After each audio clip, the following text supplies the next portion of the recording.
সুপ্রিয় দর্শক, প্রতিবারের মতো আজকেও কিন্তু আমাদের সেটে দারুণ একজন সঙ্গীত শিল্পী আছেন। তিনি ভার্সেটাইল সঙ্গীত শিল্পী বললেও কম হবে না। ফোক, আধুনিক সব ধারাতেই তার আনাগোনা। আমাদের সঙ্গে আছেন দারুণ একজন সঙ্গীত শিল্পী শরণ। সময়ের সাথে সাথে তার অর্জন কিন্তু অনেক। আমরা আজকে সেই অর্জনের গল্পই শুনবো, আর আপনারা থাকবেন আমাদের সঙ্গে, কোথাও যাবেন না। শরণ আপু, আপনাকে আমন্ত্রণ জানাচ্ছি এটিএন মিউজিকে। আপনি কেমন আছেন? ভালো আছি, খুব ভালো লাগছে।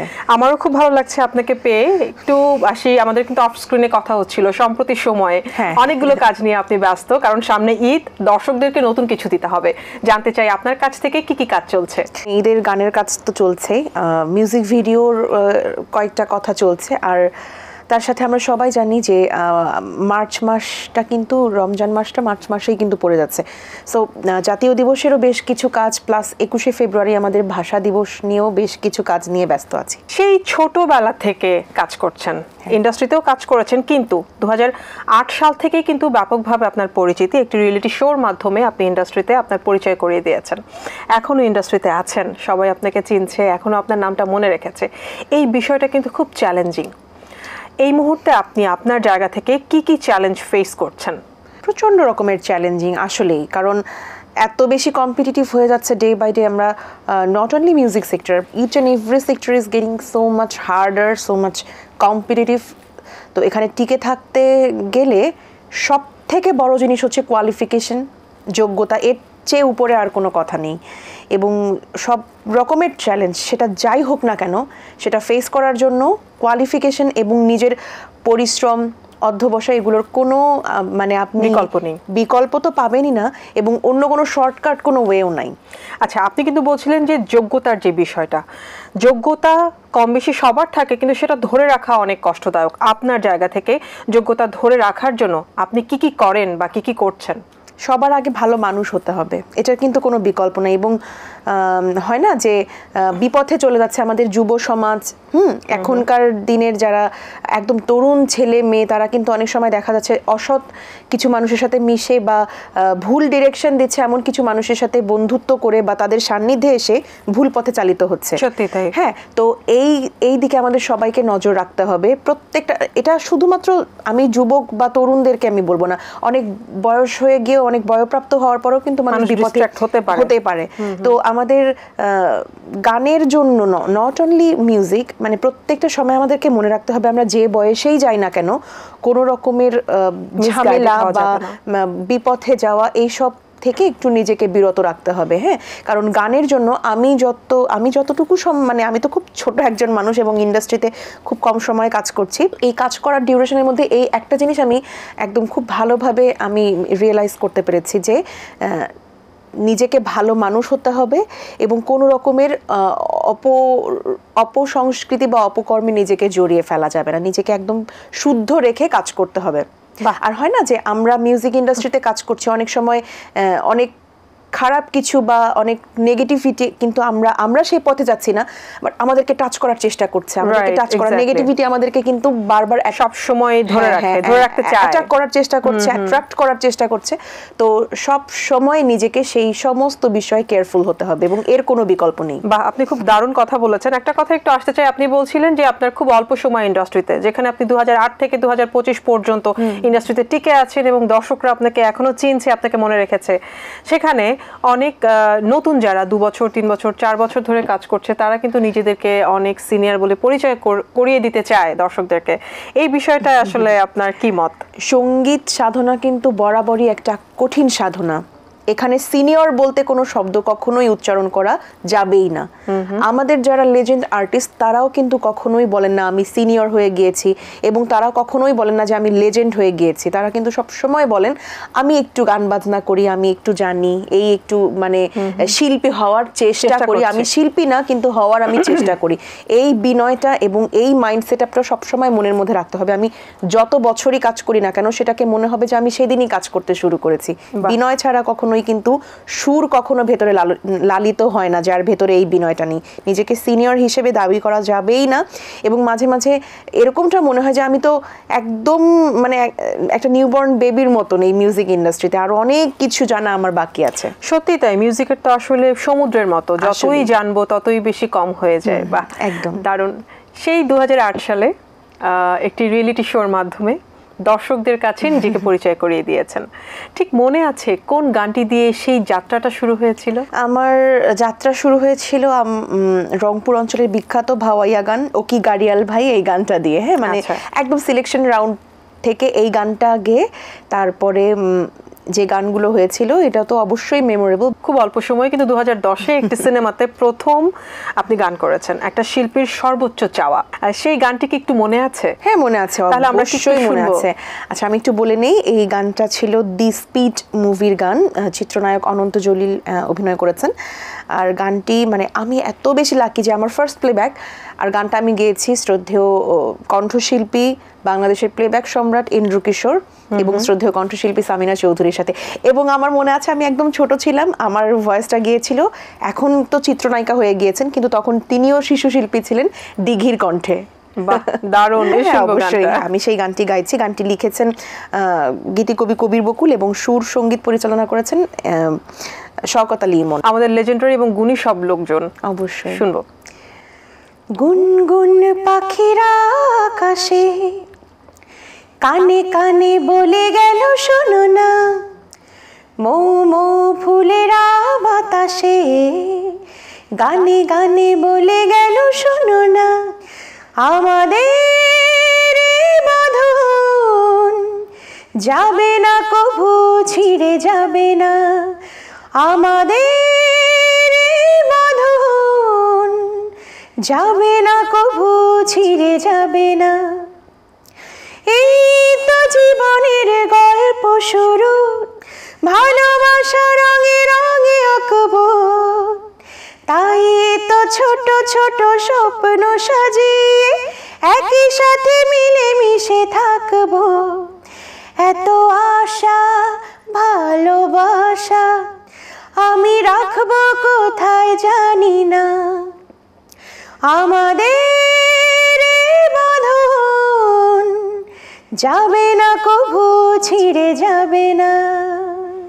বাহ, মিষ্টি কণ্ঠে দারুণ একটি গান শুনছিলাম, এবং এই গানটি শুনছিলাম মনে করছিলাম হ্যাঁ গানটা তো আমরা শুনেছি, এবং খুব ব্যাপকভাবেই কিন্তু এই গানগুলোর প্রচারণা হয়েছিল সেই সিনেমাটির সময়। 2010-এ প্রথম সিনেমাতে গান করার পর আপনি পরপর কিন্তু প্রায় এই পর্যন্ত 22 থেকে 25টি সিনেমাতে আপনি গান কণ্ঠ দিয়েছেন। হ্যাঁ, এরকমই হবে। তো একটু জানতে চাই যে এই যে 22 থেকে 25টা গানের সংখ্যা কিন্তু অনেক, একজন শিল্পীর জন্য তার ঝুড়িতে বেশ সম্মানের একটা জায়গা। এই 22 থেকে 25টা কাজ অবশ্যই আপনি যাদের সাথে কাজ করেছেন, they all are legendary people, তাদের সাথে কাজ করার অভিজ্ঞতা কেমন ছিল? লেজেন্ডারি পারসন যারা, আমরা কিন্তু ওনাদের গান শুনে বড় হয়েছি। ছোটবেলায় আমার মনে আছে যে আমি হয়তো বিরক্ত করছি আম্মুকে, বা কোনো একটা কাজে হয়তো বা খুব জ্বালাতন করছি, তো আম্মু আমাকে গান ছেড়ে দিয়ে আমি দোলনায় বসে দোল খাচ্ছি আর গান শুনছি। সেই গানগুলো ছিল কোনগুলো, যেগুলো হচ্ছে আমাদের দেশের একেবারে বটবৃক্ষ, মানে বটবৃক্ষ বলেও কম বলা হবে, কারণ তারা কিন্তু এখনো পর্যন্ত আমাদের পুরো মিউজিক ইন্ডাস্ট্রিকে আগলে রেখেছেন, সামলে রেখেছেন। ওনাদের গানগুলো শুনে শুনেই কিন্তু এখনো পর্যন্ত এনাদের গানগুলোই শুনছি। তো বড় হওয়ার পর ওনাদের সাথে কাজ করা, হ্যাঁ মানে এটা জাস্ট আমার কাছে স্বপ্নের মতন তো অবশ্যই, এবং ওনাদের সান্নিধ্য পেয়েছি, অনেক কিছু শিখতে পেরেছি। নট অনলি ওনাদের গান গেয়েছি, ওনাদের কাছ থেকে কিন্তু অনেক কিছু অ্যাচিভ করাও হয়েছে, যে কিভাবে গান গাইতে হবে, কীরকম হওয়া উচিত গানের থ্রোয়িং, হ্যাঁ কোন গানটার কেমন ধরনের গায়কী দরকার, হ্যাঁ আর কেমন গায়কী দিলে ভালো লাগবে না, এই প্রত্যেকটা জিনিস টু দি পয়েন্ট তারা কিন্তু শিখিয়ে পড়িয়ে তারপর আমাদেরকে একটা গানের ভয়েস নেন। তো ওনাদের সামনে গান গাইতে যাওয়াটা প্রথম যেমন প্রচণ্ড একটা দুঃসাহসিক বিষয়, অ্যান্ড সেকেন্ডলি অনেক কিছু তাদের কাছ থেকে শেখাও যায়। বাহ, দারুণ। তাই লেজেন্ডারি পিপলের সাথে কাজ করা হয়েছে, সেই সাথে ইন্ডাস্ট্রিতে অনেক নতুন জেনারেশনও কিন্তু এসছে যারা ভালো কাজ করছে। অবশ্যই দুটো জায়গাতেই কাজ করা হয়েছে। আপনি পার্থক্যটা কোথায় পেয়েছেন? ধৈর্য। লেজেন্ডারি আর্টিস্ট না, শুধু ধৈর্য বললে ভুল হবে, টেকনোলজির তো অনেক উন্নতি হয়েছে। আগে তো এত টেকনোলজি ছিল না, এত বেশি সোশ্যাল মিডিয়া, এত বেশি নেটওয়ার্ক সিস্টেম, এত উন্নত সব প্রযুক্তি। হ্যাঁ, তো মার্কেটিং পলিসির কথাও যদি বলি সেটাও এখন অনেক বেশি এগিয়ে আছে। হ্যাঁ, অফকোর্স। এবং কত রকমের সোশ্যাল মিডিয়া আপনি দেখতে পাচ্ছেন, Facebook, WeChat, Viber, WhatsApp, imo, Skype থেকে শুরু করে কি নেই। আগের কথাটা যদি বলি, যে একটা গানের জন্য কিন্তু দিনের পর দিন, মাসের পর মাস সিটিং হতো, সবাই মিলে ডিসকাস করছে, মিটিং করছেন যে কিভাবে গানটা গাইতে হবে, কোন শিল্পীকে দিয়ে গাওয়াতে হবে, এবং মিউজিশিয়ানসরা মানে এক একজন নিবেদিত প্রাণ যে ওই গানটাকে একদম পারফেক্ট করার জন্য এবং এক দর্শকের মনের মধ্যে পৌঁছে দেওয়ার জন্য কি কি করতে হবে না করতে হবে সব কিছু কিন্তু ওনারা মানে মাসের পর মাস শুধু এটা নিয়েই ভাবছেন। একটা গান নিয়ে গ্রুপ ওয়ার্ক যেটাকে বলা হয়, এক্স্যাক্টলি টিম ওয়ার্কের মতো। আর এখন দেখা যাচ্ছে যে যেহেতু টেকনোলজি এত উন্নত হয়ে গিয়েছে, তো এরকম সিটিং এর তো আসলে দরকার হচ্ছে না। তো দেখা যাচ্ছে যে এরকমও হয়েছে যে আমি দূর থেকে ফোনে ভয়েস দিয়েছি, সেই ভয়েসটা হচ্ছে যে ট্র্যাকের মধ্যে বসে একটা গান তৈরি হয়ে গিয়েছে। হ্যাঁ, গীতিকবি একদিন গান লিখে দিয়ে যাচ্ছেন, সুরকার বা মিউজিক ডিরেক্টর একদিন সুর করছেন, শিল্পী এসে একদিন গান করে দিয়ে যাচ্ছেন। মানে টিম ওয়ার্ক জিনিসটা কিন্তু আর হচ্ছে না। আর সব থেকে বড় কথা যেটা বললাম, পেশেন্স। এখনকার এত কিন্তু পেশেন্স নাই যে কারোর গান, আগে যেমন মিডিয়া খুব কম ছিল, এই জন্য একটা মিডিয়া দেখার জন্য সবাই উৎসুক হয়ে থাকতো, ধৈর্য ধারণ করে থাকতো যে কবে ওই যে একটা সিনেমা দেখানো হবে বা একটা গান শোনানো। আর এত মানে সোশ্যাল মিডিয়া হয়ে গিয়েছে, ফেসবুক চালালেই আমি একটা গান শুনতে পারছি, ইউটিউবে গিয়ে একটা গান শুনতে, মানে এত বেশি ইজিয়েস্ট হওয়ার কারণেই কিন্তু আমাদের ধৈর্যটা এবং টিম ওয়ার্ক বিষয়টা কমে গিয়েছে। সত্যি তাই, আসলে আপনার কথার সাথে আমি একমত। এর কোনো আসলে বিকল্প অবস্থাও নেই। এখন সময়ের সাথে সাথে আমাদেরকে পরিবর্তিত হতেই হবে। যেমন ফিল্মের গানে আপনি কাজ করেছেন, ঠিক তেমনি কিন্তু আপনার মৌলিক গানের সংখ্যাও বেশ, প্রায় 25 থেকে 30টি মৌলিক কাজ আছে আপনার, যার অনেকগুলো রিলিজ হয়েছে, কিছু আনরিলিজড আছে, কিছু টেকনোলজিক্যাল বিষয় আছে যার জন্য ওয়েট করছেন। সবগুলো গানের মধ্যে কোন জিনিসটা আপনি সব থেকে বেশি প্রায়োরিটি দিয়েছেন? গান তো প্রত্যেকটাই, মানে আমি যেটা বললাম যে সঙ্গীত তো বরাবরই কঠিন, সো সবগুলো গান যেটাই আমি গেয়েছি আমার কাছে মনে হয়েছে যে না, যেহেতু সঙ্গীত একটা কঠিন বিষয়, হ্যাঁ এটা গুরুমুখী, প্রত্যেকটা গান আমি সবসময় চেষ্টা করেছি নিজের বেস্টটা দিয়ে গাওয়ার।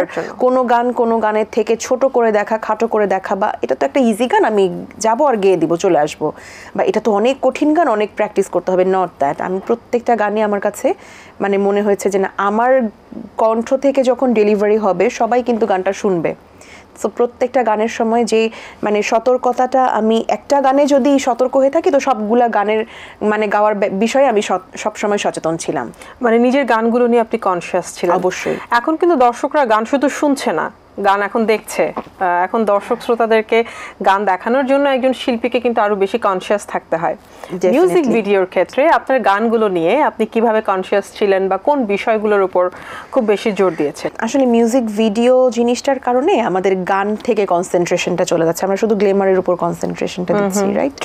হ্যাঁ, যে কিভাবে একটা মেয়ে ভিডিওর মধ্যে হাঁটতে হবে, চলতে হবে, কেমন ড্রেস আপ হতে হবে, কেমন জুয়েলারি হতে হবে, মেকআপ বা গ্ল্যামারটা কেমন হতে হবে, আমরা সেই দিকে নজরটা বেশি দিচ্ছি। তো যার কারণে দেখা যাচ্ছে যে সুরের উপর থেকে কিন্তু আমাদের ফোকাসটা চলে যাচ্ছে, গানের কথার উপর থেকে ফোকাসটা চলে যাচ্ছে। আমাদের টেন্ডেন্সিটা এরকম হয়ে যাচ্ছে যে গানের কথা যেমনই হোক, সুর যেমনই হোক, আমি যেমনই গাই, আমাকে মেইনলি বেসিক্যালি আমাকে যেন মিউজিক ভিডিওটার উপর বেশি ফোকাসড, আমাকে দেখতে অনেক সুন্দর হতে হবে, সবার থেকে আমাকে সুন্দর হতে হবে। এই কম্পিটিশনটাতে আমরা নেমেছি, কিন্তু আমাদের কম্পিটিশনটা হওয়া উচিত ছিল যে আমি কত সুন্দর করে গাইতে পারছি। মানে সুরের উপর থেকে ফোকাসটা সরে গিয়ে গ্ল্যামারের উপর ফোকাসটা বেশি চলে যাচ্ছে। সত্যি কিন্তু তাই। এখন যারা কণ্ঠশিল্পী আছেন তারা নিজেদেরকে মডেল হিসেবে প্রেজেন্ট করতে গেলে তাকে কিন্তু অনেক কিছুর উপর কনসেন্ট্রেশন দিতে হচ্ছে দর্শকদের জন্য। এখন সুরের পাশাপাশি তাকে তার মিউজিক ভিডিও নিয়ে কাজ করতে হচ্ছে, এবং এর কারণে দেখা যাচ্ছে যে অডিও ইন্ডাস্ট্রিটা কিন্তু একেবারেই শেষ হয়ে গিয়েছে। অডিও ইন্ডাস্ট্রি নামের শব্দটা কিন্তু আস্তে আস্তে আমাদের থেকে ভ্যানিশ হয়ে গিয়েছে। হ্যাঁ, সবকিছু ভিডিও, সবকিছু ভিজুয়ালাইজ। সত্যি তাই। ঠিক তেমনি আপনার অনেকগুলো গানের মাঝে একটি গান হৃদয়ের ভাঁজে ভাঁজে আপনি আমাদের লেজেন্ডারি সঙ্গীত শিল্পী আগুনের সাথে কাজ করেছেন। এই গানটা সম্পর্কে একটু জানতে চাইবো। যেহেতু কম্পিটিশনের যুগ, সবাইকে তো কম্পিটিশনের সাথেই টিকে থাকতে হবে, তালে মানে যুগের সাথে তাল মিলিয়েও, আমিও নিশ্চয়ই তার ব্যতিক্রম নয়। তো মিউজিক ভিডিওর কাজ আমিও করেছি। এই গানটা 2017-এ রিলিজ হয়েছে সঙ্গীতার ব্যানারে। সঙ্গীতার কর্ণধার শ্রদ্ধেয় সেলিম ভাই, ওনার সম্পূর্ণ উদ্যোগে এই কাজটা সম্পন্ন হয়েছে। গানটি লিখেছেন এই সময়ের অত্যন্ত জনপ্রিয় এবং সবার কাছে ভীষণ প্রিয় একজন মানুষ, শ্রদ্ধেয় রবিউল ইসলাম জীবন ভাইয়ার লেখা। আর গানটা সুর করেছেন মোহাম্মদ মিলন ভাইয়া এবং মিউজিক করেছেন রেজওয়ান শেখ। হ্যাঁ, আর গানটা ডুয়েট করেছিলাম আমি এবং আগুন ভাইয়া। ভবিষ্যতের যে কাজগুলো আসবে সেই কাজগুলোতে আপনার কোন জায়গাটাতে এখন ফোকাস বেশি দিচ্ছেন?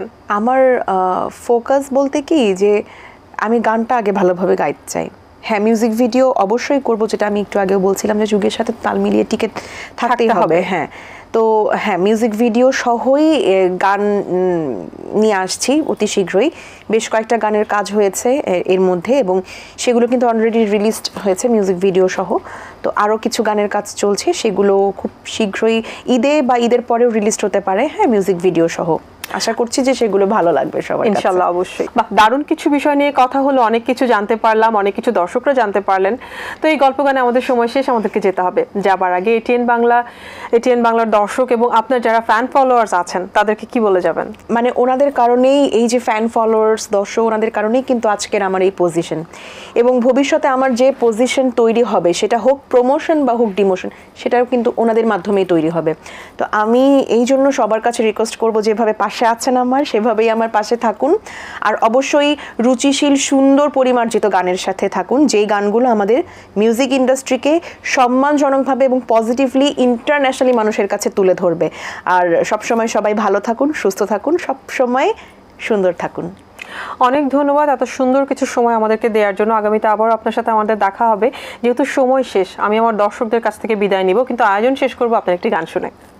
দর্শক, কত কথা থাকে, কত কথা জানা হয় যখন একটা শিল্পীর সাথে আমরা গল্প করতে বসি, আর এই গল্পেই তো সময়টা শেষ। আগামীতে আবারও আসবো দারুণ একজন শিল্পীকে নিয়ে। আর ঠিক সেই পর্যন্ত সবাই ভালো থাকুন, সুস্থ থাকুন, এটিএন বাংলার সঙ্গে থাকুন। আমি সামিয়া এখানে বিদায় নিচ্ছি। আল্লাহ হাফেজ। কোন গানটি থাকছে আমাদের জন্য?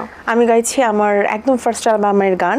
গানটি লিখেছেন, সুর এবং সঙ্গীত পরিচালনা করেছেন শ্রদ্ধেয় আহমেদ ইমতিয়াজ বুলবুল, এবং এই গানটিতে আমি সিটিসেল অ্যাওয়ার্ড পেয়েছিলাম 2014-এ। সেই গানটি আমি গাওয়ার চেষ্টা করছি। আমার ফার্স্ট অ্যালবামের টাইটেল সং ছিল এটা। বাহ, সুন্দর।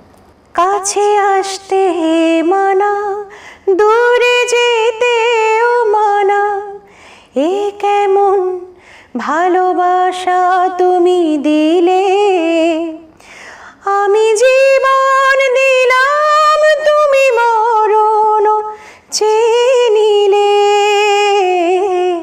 কাছে আসতে মানা, দূরে যেতেও মানা, দুটি চোখে কত স্বপ্ন এঁকে মুছে ফেলো তা চোখের জলে, কত আশা ভাসিয়ে ডোবাও এ হৃদয় গভীর তলে, কিছু বলতে মানা, কিছু শুনতেও মানা, এ কেমন ভালোবাসা তুমি দিলে, আমি জীবন দিলাম তুমি মরণ চেয়ে নিলে, কাছে আসতে মানা, দূরে